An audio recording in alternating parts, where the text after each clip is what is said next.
Yeah. Yeah. Des griffures précises, mesurées, pour une œuvre qui prend forme au fil des jours. Yeah. Yeah. Yeah. Mais au commencement, il y a ce mur jaune.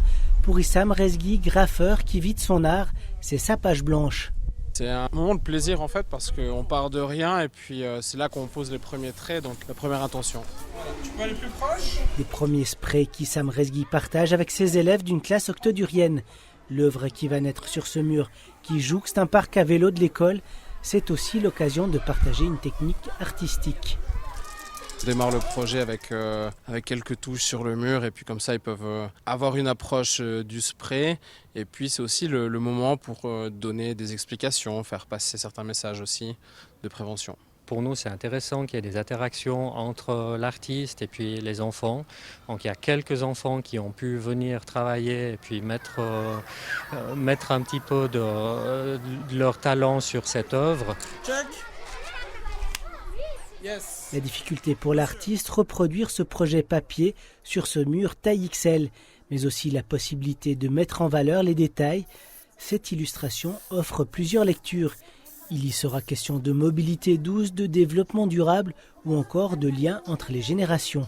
Tout le centre du projet est basé justement sur les photos d'archives. Donc c'est des enfants en noir et blanc qui sont dans une époque un peu plus lointaine.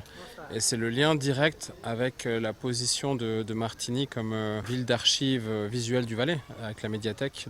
Avec cette fresque, l'art du graffiti fera la couverture de l'agenda scolaire des élèves des écoles de Martigny. Cette fresque, elle symbolise l'engagement des écoles de Martigny depuis de nombreuses années au niveau du développement durable, du tri des déchets, de la mobilité douce. Puis il y a tout un tas de thématiques qui ressortent sur cette fresque. C'est une œuvre qui va durer un certain nombre d'années sur le mur de l'école, qui amène des couleurs dans la cour.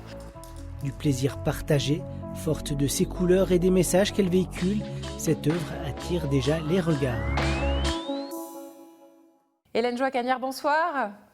Bonsoir. Vous êtes chef de l'encouragement des activités culturelles au service de la culture. Alors d'abord, une réaction à ce projet de fresque que l'on vient de voir. Le graffiti, c'est une porte d'entrée intéressante à l'art pour les jeunes. En fait, tout projet qui est dans l'espace public est intéressant puisqu'il permet d'avoir un contact directement avec l'œuvre. On n'a plus cet effet de seuil, de porte à franchir, d'horaire d'ouverture. Et les projets qui, en plus, tiennent compte des utilisateurs du lieu sont d'autant plus intéressants puisqu'ils vont se sentir impliqués dans la démarche artistique. Vous êtes un responsable d'un projet important pour les artistes du canton, Art Pro Valais, une bourse pour les jeunes ou les artistes confirmés. Typiquement, Issam Rezghi, est-ce qu'il serait un candidat idéal pour cette bourse ? Alors bien entendu, ça dépend de sa carrière et de son parcours. Est-ce qu'il a encore besoin de nous? Ça, je ne sais pas. Mais les critères pour pouvoir postuler à ce type de bourse sont ceux d'être valaisan, ceux d'être un artiste professionnel, d'avoir eu une formation, d'avoir une liste d'expositions dans des lieux reconnus et puis bien entendu d'avoir une pratique artistique régulière. Hein. Et nous allons aussi observer le besoin par rapport à la carrière de l'artiste, le besoin par rapport à un début de carrière ou le besoin par rapport au moment où la carrière doit se confirmer. Donc ça, ce sont des éléments que le jury qui étudie les dossiers vont prendre en compte. Les dossiers de candidature peuvent être soumis jusqu'au 15 juin. J'imagine qu'avec la crise du Covid, ils ont été plus nombreux que d'habitude. Je précise que les montants sont conséquents. Ils vont de 15 000 à 45 000 francs. Oui, ce sont des montants conséquents, mais c'est parce qu'il s'agit de soutien financier pour la recherche, de soutien financier mais indirectement de soutien pour pouvoir dégager du temps pour ces artistes. Le temps, c'est de l'argent. S'ils ont une bourse, ils peuvent pendant un certain temps peut-être se désengager d'un travail qu'ils auraient pour gagner leur vie à côté de leur pratique artistique. L'idée, c'est vraiment avec ces bourses d'encourager les artistes à se consacrer uniquement à leur art. Pour les artistes émergents, ce sont des bourses de 15 000 francs pendant 1 an. Les artistes confirmés, eux, peuvent recevoir 45 000 francs sur 3 années. Donc vraiment, ça permet de s'engager dans une démarche importante. Nous n'avons pour le moment pas reçu beaucoup de dossiers, mais je dois dire que c'est la pratique. Hein. Souvent, les gens attendent un peu le dernier moment. Donc, nous espérons aussi qu'avec cet appel, nous allons encore recevoir de nombreux dossiers. Alors, nous évoquions la crise sanitaire à l'instant. Si elle n'a pas suscité plus de candidatures au projet Arpro Valais, elle se traduit par contre par une quantité importante de demandes d'indemnisation. Expliquez-nous. C'est clair, on voit que la scène artistique est énormément touchée par les mesures sanitaires qui ont dû être prises en lien avec la pandémie.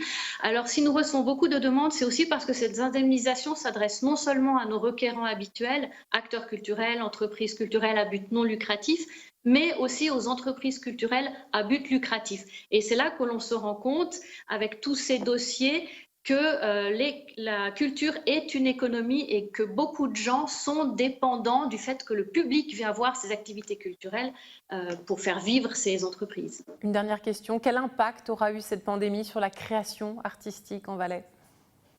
Alors, il me semble qu'il y a une énorme résilience. Si beaucoup de structures ne sont pas encore assurées de pouvoir survivre à la crise, elles tentent quand même, par leurs moyens créatifs, de nous proposer des projets de remplacement.